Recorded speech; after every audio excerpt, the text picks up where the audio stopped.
Os ánimos xa comezaban a caldearse no minuto 1 deste pleno extraordinario convocado na illa forzado polo PP. Con Matías Cañón sentado carón dos concelleiros populares, o alcalde obrigaba a trasladarse ao outro extremo da mesa do pleno, lugar reservado agora para el como concelleiro non adscrito. Matías, non tes a palabra, vas para o teu sitio que está asinado si queres.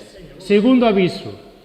E a partir de aí a tensión foi medrando aos poucos, co novo plan de tráfico como protagonista. Os taleiros e comerciantes na bancada, con esquelas, acusando o goberno local de deixar morrer os seus negocios. Primeira interrupción da sesión dun dos veciños, que remata coa súa expulsión. O alcalde defende o plan de mobilidade, insistindo en que son os propios veciños da zona afectada os que levan anos pedindo solucións. Neste concello criticouse moitísimo de que non facíamos nada ao tema de tráfico. Nunca. Sempre se criticou. Sempre. Ben feito pola vosa parte, ben feito polo Bloque Nacionalista Galego no seu momento cando estaba na oposición. Nunca se fixo nada.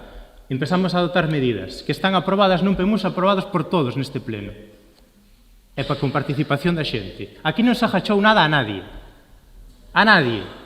Os populares critican as medidas do plan, dende os lectores de matrícula ata sancións contempladas, pasando pola xestión dos permisos para acceder dos non residentes. Pídenlle ao Executivo que escoita a veciñanza e que abra un proceso participativo. Nós non lle botamos gasolina ao lume. Nós non trouxemos esta xente, trouxonos a xente aquí a nós, que é distinto. E para nós sería moito máis fácil na oposición, se buscáramos conflitos, sería esperar calados, como está do Bloque, esperar hasta o 15 de junio e abrir un paquete de pipas e palomitas e mirar o Cristo que vai a haber. O que estamos intentando evitar é eso, agora fajan ustedes o que queiran. Na mesma liña, o concelleiro non adscrito Matías Cañón. A xente que está aquí está porque quere participar, porque queren aportar solucións, queren aportar ideas.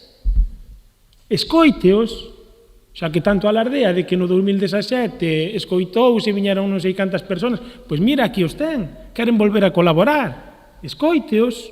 Tanto os populares como o concelleiro non adscrito criticaron o BNG por manterse en certa medida á marxe desta polémica. O seu voceiro e tenente alcalde di que as competencias en mobilidade son dos seus socios do Partido Socialista e que eles respectan o pacto de goberno. O nacionalista contraataca ademais acusando os populares de incendiar a política local para tentar tumbar o goberno. Aquí hai xente que se deixou engañar por vostedes e que están politizando todos e cada un dos asuntos problemáticos e que vostedes aproveitan para darlle cera a este goberno. E vostedes están trasladando a imaxe de que se ven a este pobo e por vir a este pobo que se lle vai multar a ninguén.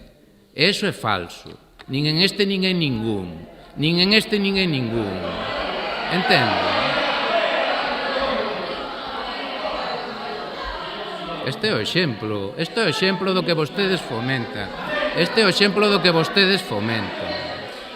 Esta non foi a única interrupción. A partir dese momento, a sesión converteuse nunha sucesión de intervencións dos asistentes moi molestos tamén por non ter dereito a ser escoitados.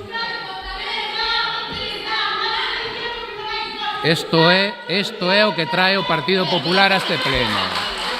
Tensión que logo se trasladaba á rúa ao remate do pleno, incluso con ataques verbais a Canal Rías Baixas pola súa cobertura informativa deste plan de mobilidade. Finalmente, Partido Socialista e BNG votaron abaixo a moción dos populares. Unha votación así todo nula de pleno dereito, segundo un informe do que deu lectura ao inicio da sesión o secretario.